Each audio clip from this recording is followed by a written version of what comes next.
Salut!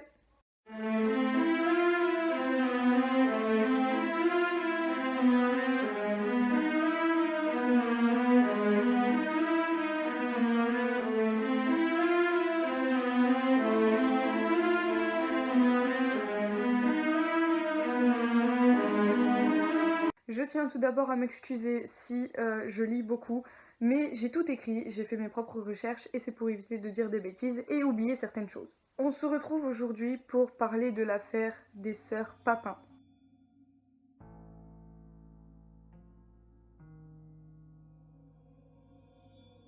Les sœurs Papin sont nées de l'union de Clémence Déré, épouse infidèle et peu maternelle, et de son mari Gustave Papin, homme faible et buveur. Le couple s'est marié en octobre 1901 et donne naissance en février 1902, 4 mois après son mariage, à Emilia, la fille aînée du couple. Puis, elle donne naissance à Christine le 8 mars 1905 et Léa le 15 septembre 1911. Clémence quitte son mari après la découverte du viol d'Emilia par son père, lorsque celle-ci est seulement âgée de 10 ans. Le divorce est prononcé en 1913 sans que l'inceste soit dénoncé et Emilia part en maison de correction placée par sa mère. Emilia, qui rentre dans les ordres, est alors traitée comme la fautive, probablement aussi parce qu'il existe un doute sur la paternité biologique de Gustave. Ni Christine ni Léa ont été élevées par leur mère, qui s'amuse à les bouger, qui les place et les déplace tout au long de leur vie jusqu'à leur adolescence, en tout cas. Quand elles ne sont pas placées chez les institutions religieuses, chacune de ces deux sœurs vit comme bonne avec une femme seule avant de se retrouver seule. Christine et Léa changent assez souvent de maison sur ordre de leur mère qui considère toujours leur gage insuffisant. Clémence place Christine chez les Lancelin à 22 ans, celle-ci ayant obtenu 2 mois plus tard que sa sœur soit engagée pour l'assister. Les règles en vigueur dans la maison sont posées dès l'embauche. Les domestiques n'ont de rapport qu'avec Madame Lancelin qui ne donne d'ordre qu'à Christine qui les transmet à Léa. Les deux sœurs sont dépeintes comme des servantes modèles par leurs anciens employeurs, ainsi que par Monsieur Lancelin et les voisins et amis qui notent cependant presque tous une intolérance teintée de bizarrerie de la part de Christine vis-à-vis des observations que peuvent lui faire ses employés. L'absence de motif un tant soit peu rationnel à ce crime apparaît également du fait qu'à plusieurs reprises lors du procès, les deux sœurs ont répété qu'elles n'avaient absolument rien à reprocher à leur patronne, possédant suffisamment d'économie pour chercher un autre travail, si elles avaient voulu quitter leur boulot actuel.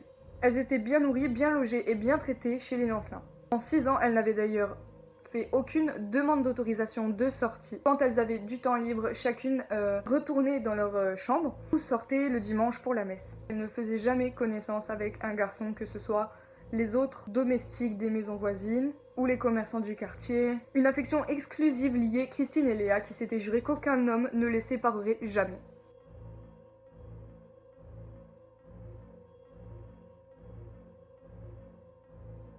En 1929, Madame Lancelin, touchée par l'application de ces bonnes à leur travail, avait dérogué à la règle de neutralité qu'elle avait posée au départ en intervenant directement auprès de leur mère pour que Christine et Léa gardent désormais leur gage dans leur intégralité. Dès lors, Madame Lancelin apparaissait sous un jour nouveau. Elle n'était plus simplement une patronne, mais une femme qui se souciait du bien et du bonheur de ses employés. Léa et Christine ont reçu ce geste comme une marque d'affection et ont commencé à l'appeler maman dans leurs discussions privées. Le deuxième événement a été la rupture ultérieure de Léa et Christine avec leur mère Clémence. Leur mère, qui a été interrogée par rapport à ça, dit qu'elle ne comprend pas pourquoi ces filles n'ont plus contact avec leur mère. Quant aux filles, elles disent qu'elles n'appréciaient pas le regard et le jugement que leur mère avait sur elles. Et au lieu de dire maman, elles l'appellent cette femme. Monsieur Lancelin et son beau-frère s'inquiétaient énormément de cette rupture car elle avait rendu les deux sœurs sombres et taciturnes. Le troisième acte s'est joué à la mairie du Mans fin août 1931, alors que les Lancelin étaient en vacances. Les deux sœurs, dans un état de tension et de surexcitation extrême, prirent contact avec le maire Arsène Lefebvre. Christine, approuvée en silence par Léa, avait tenu un discours incompréhensible dans lequel elle voulait l'émancipation de sa sœur et elle disait qu'elle se faisait persécuter et séquestrer par leur patronne.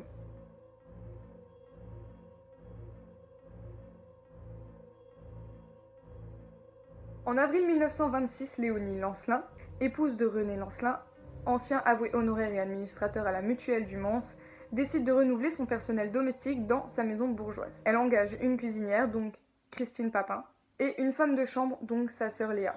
Les règles dans cette maison sont strictes, notamment ne s'adresser à personne d'autre que les patrons. Mais elles sont bien payées, salaire mensuel de 300 francs sont nourries, logées et blanchies, si bien qu'en 7 ans de service, elles ont économisé 22 200 francs sur leur salaire.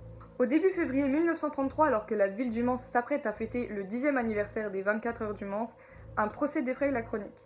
Le scandale financier du comptoir d'escompte ruine les petits actionnaires y ayant souscrit auprès des mutuelles du Mans et le patron des sœurs Papin, René Lancelin, est inculpé dans l'affaire. Le soir du crime, Léa a laissé tomber pour la deuxième fois des objets à un endroit différent de la place qui leur était habituellement réservée. La première fois, 5 ans plus tôt, selon Léa, cette dernière avait laissé par inattention sur le tapis un morceau de papier tombé de la corbeille. De là, Madame Lancelin l'aurait alors appelée pour la punir. Elle l'a pris par l'épaule, l'a pincé tellement fort que ça l'a mis à genoux et elle lui a demandé de ramasser. Étonnée de ce geste de mauvaise humeur inhabituel chez sa patronne, Léa l'avait relaté le soir même à sa sœur en ajoutant «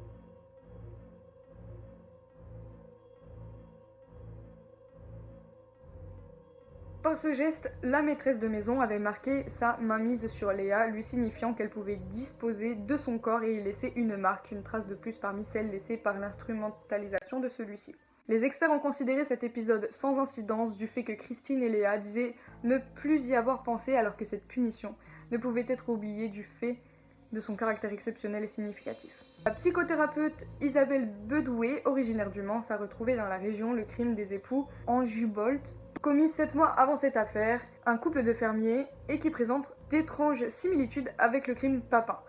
Elle détaille dans son livre de faits divers, elle considère qu'il a pu largement inspirer les sœurs pour le meurtre.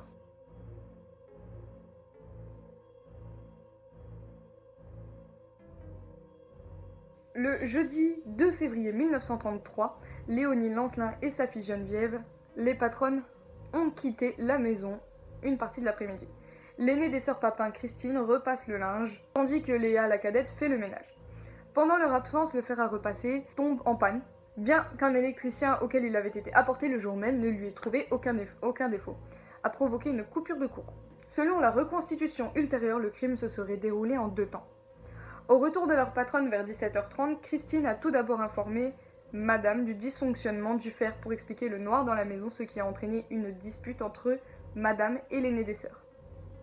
La dispute se transforme rapidement en une bagarre entre Christine, Madame, Mademoiselle, qui sont tabassées principalement par Christine, folle de rage.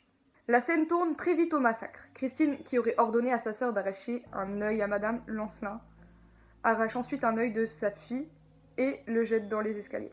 Léa l'aurait imité arrachant les yeux de la mère avec ses doigts. Léa va chercher un couteau et un marteau. C'est avec ces 2 armes et un pot en étain que les sœurs tailladent et martèlent les 2 victimes, s'acharnant sur elles jusqu'à ce qu'elles meurent. Le docteur Chartier, médecin légiste, parle dans son rapport de bouillie sanglante. Puis les 2 sœurs se mettent ensemble au lit de Christine, projetant de dire qu'elles s'étaient défendues d'une attaque de leur patronne. René Lancelin, de retour de son cercle à 19h, trouve la maison close.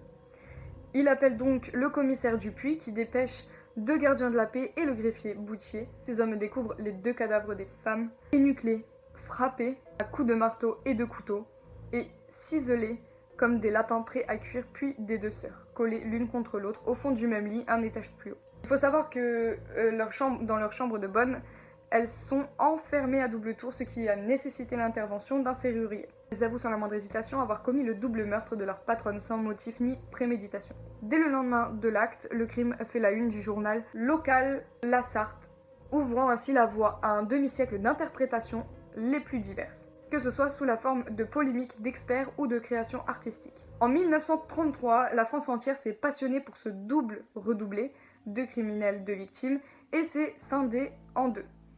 Une grande partie de la population réclamait vengeance, tandis qu'un public plus minoritaire, le magazine Détective ou la presse de gauche comme l'Humanité, s'emparait du fait divers pour faire des sœurs Papin les victimes exemplaires de la lutte des classes. Bien qu'à première vue éloignées, ces 2 réactions procédaient finalement de la même logique, à savoir le déni de la subjectivité des sœurs Papin et de la singularité de leurs crimes. Pour ne pas avoir à aborder la question de l'humanité de ces criminels, les 2 camps comparaient ces sœurs à des animaux bestials, pour les premiers victimes. Étymologiquement, les bêtes offertes aux dieux. Parmi les journalistes qui ont découvert l'affaire Papin, 2 frères étaient également atteints d'un complexe fraterne. En effet, les journalistes J et J, Tarot, se faisaient appeler comme tels alors que leurs initiales n'étaient pas J et J. Le journal Paris Soir les présentait d'ailleurs comme leur envoyé spécial Jérôme et Jean Tarot, comme s'ils n'en formaient qu'un. Ces deux frères employaient le « je » tout en consignant leur article.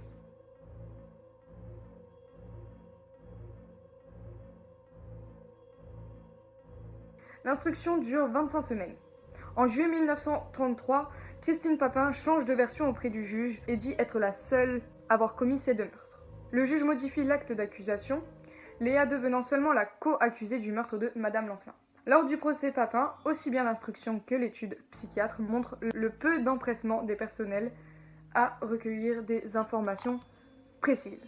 La précipitation à conclure du juge, de l'accusation et des jurés est par ailleurs dénoncée par de nombreux observateurs, dont le chroniqueur de l'œuvre qui écrit dès le matin du verdict. Le procès très médiatisé s'ouvre le 28 septembre 1933 au tribunal du Mans et dure une journée. Les abords de la cour d'assises sont envahis par une foule immense au point que pour la première fois un arrêté du maire réglemente l'accès du palais de justice. Malgré la demande de la défense, maître Germaine Brière, première femme inscrite au barreau de Mans, d'une seconde expertise psychiatre appuyée par la déclaration du docteur Logre, contestant ses collègues. Il soulève plusieurs thèses d'anomalies mentales, la persécution, la perversion sexuelle, l'épilepsie ou hystéroépilepsie. Les jurés souscrivent immédiatement au point de vue des experts Pierre Schutzenberg, Victor Truel et Jacques Baruch, considérant le crime comme une crise de colère noire, dénégrée en fureur par deux sœurs parfaitement saines d'esprit. Le droit pénal part du principe qu'une personne démente au moment des actes ne peut tomber sous le coup de la loi, tout d'abord parce qu'au moment des faits, la personne ne pouvait avoir le discernement nécessaire à la naissance d'une volonté consciente, et d'autre part parce que sa psychose ne lui permet pas de comprendre le sens de la sanction. Il faut cela dit rappeler que la question de l'irresponsabilité pénale du fait que l'existence de troubles délirants au moment de l'acte ne fonctionne pas comme une excuse, surtout si le procès pénal a lieu et si des nuances sont apportées, ce qui aurait pu être le cas dans cette affaire. En effet, quand on y regarde de plus près, il est fort probable que Christine, qui prend tout le crime sur les épaules, dans le courant du mois de juillet, ait été la plus folle des deux et que de son côté, Léa ait pu être considérée comme responsable de ses actes malgré l'emprise de sa sœur sur elle. Les experts ne tiennent pas compte des antécédents familiaux des deux sœurs. Un père alcoolique, violence conjugale, inceste sur leur sœur aînée, un cousin aliéné, un oncle pendu, basculement possible des deux sœurs dans une relation incestueuse bien que leur comportement marque plus une intimité fusionnelle. Ni de la vie singulière qu'elles ont menée. La déclaration du commissaire à propos de l'incident de la mairie s'est trouvée réduite à néant par la thèse du sentiment de persécution des sœurs à l'égard de leur patronne. L'acharnement sadique sur les corps des victimes ne tenait pas comme argument en faveur de la thèse de la folie pour les experts, du fait que les criminels avaient fait preuve de sang-froid, en nettoyant leurs ustensiles et en se couchant après l'acte. La ressemblance avec la préparation d'un plat n'a pas été révélée, ce qui va pourtant bien avoir un acte intense. Multiples crises de Christine, à la prison, hallucinations, perte de mémoire, propos incompréhensibles, automutilation, désir mystique, et des déclarations des codétenus et des gardiennes à ce propos ont été tenues pour négligeables car Christine avouait avoir joué la comédie. Ce terme ayant dans la région du Mans un sens différent du sens commun puisqu'il signifie faire une scène. Le 29 septembre 1933, après 40 minutes de délibération, est prononcé le verdict que Christine Papin reçoit agenouillée. Il condamne cette dernière à mort pour double meurtre et Léa Papin à 10 ans de travaux forcés et 20 ans d'interdiction de séjour pour meurtre avec collaboration. L'aîné est gracié par le président Albert Lebrun le 22 janvier 1934 et sa peine commuée aux travaux forcés à perpétuité. Christine Papin est transférée dans la prison centrale de Rennes où elle sombre dans un état dépressif avec refus systématique de se nourrir. Elle est hospitalisée le 25 mai 1934 à l'asile public d'aliénés Saint-Maine de Rennes, où elle sombre dans la schizophrénie, le plus souvent prostrée, immobile, muette. Souffrant de malnutrition, elle y meurt le 18 mai 1937 de cachexie vésanique à l'âge de 32 ans. Léa Papin, quant à elle, retrouve sa mère à sa libération en 1943. Elle travaille des dizaines d'années comme femme de chambre dans divers hôtels du Grand Ouest. À sa vieillesse, elle est recueillie à Nantes par un couple qui lui fait passer pour une troisième mamie à leurs enfants. Elle meurt le 24 juillet 2001 à l'âge de 89 ans sans s'être jamais mariée ni avoir eu d'enfant. Voilà pour les informations que j'ai réussi à trouver. Il y a beaucoup plus de détails de base sur l'affaire des sœurs Papin, mais j'ai pas réussi à tout trouver, et la plupart du temps je tombe que sur les faits ou le meurtre. Donc c'est tout ce que j'ai trouvé, et je m'excuse si j'ai pas tout. Je ne suis pas journaliste. Je vais vous laisser avec cette fin de vidéo. Bisous.